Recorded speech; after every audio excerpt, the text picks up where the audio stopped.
And I'm not sure what. Have you seen the horses? Yeah, we saw the 2 white horses.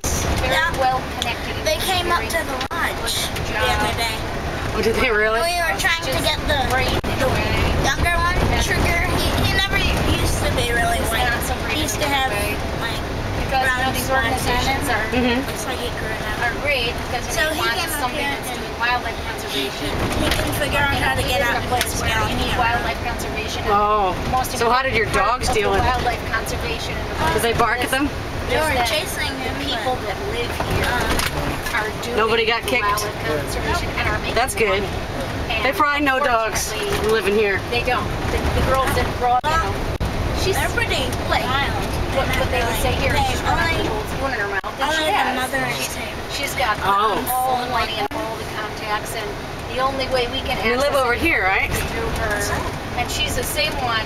There they You are. know, will come in and revoke people. There's one of them. ability Brown to on it. fish because Oh, yeah. And that one's some other. they're subsistence living.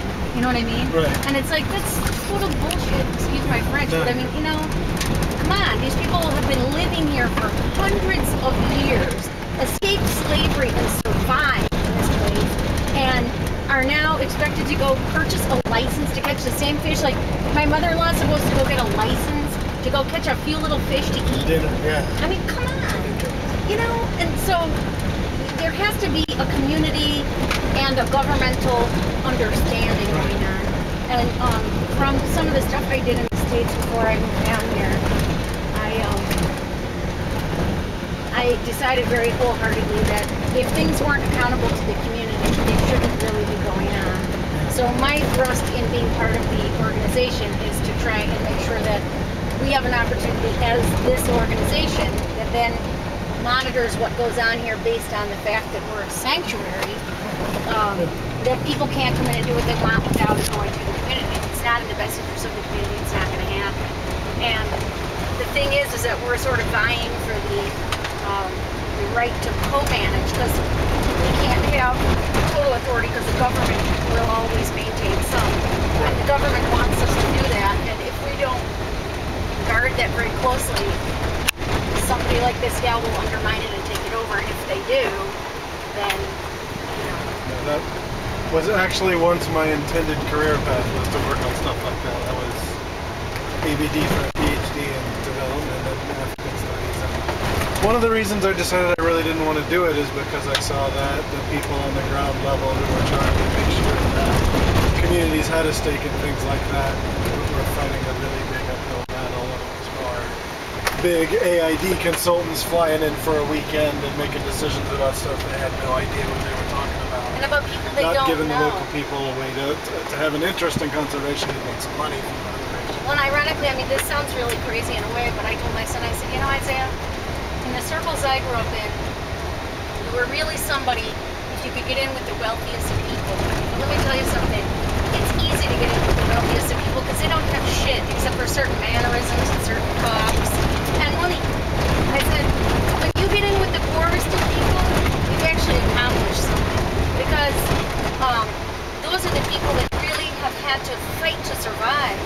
And so, you know, the fact that, like, your cousins and your best of friends don't have any money doesn't really mean anything, because what they've had to overcome in order to get what they do have has built them so much more, you know? And, like, don't worry about that, because, like, I had him in this British school, and it was a wonderful school. Really, I mean, probably the best school ever. And even the teacher and the principal were like, their daughter was to a really highbrow boarding school in England now. And they were like, they don't have half the facilities we have. Because they had 15 kids in the school, and they had a budget for the smallest English public school. Because it's the army camp school. So, I mean, Isaiah's telling me how they have the bigger classes. Isaiah was in a small class, so he didn't get a chance to do some of this stuff, but, you know, they got interactive whiteboards and laptops that are all hooked wireless, and, you know, they're making movies and all kind of things. It's incredible. But it's like, you know, these kids are also full of shit. It's like, you know, so, Isaiah, can't you see that, like, all their parts stink just the same? And, you know, it's like... So, the only thing is that you have to realize too, Isaiah, is what money buys you is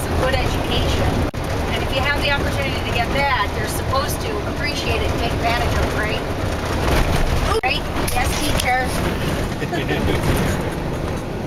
Right, Thea? Hey, Isaiah, guess what these guys do? What? They run a dog training, like what do you call it? Oh yeah, I just remembered. You told me that. A dog training school, or? You told me that once or twice. Yeah, well, I think it's cool. I think you could probably add some pointers.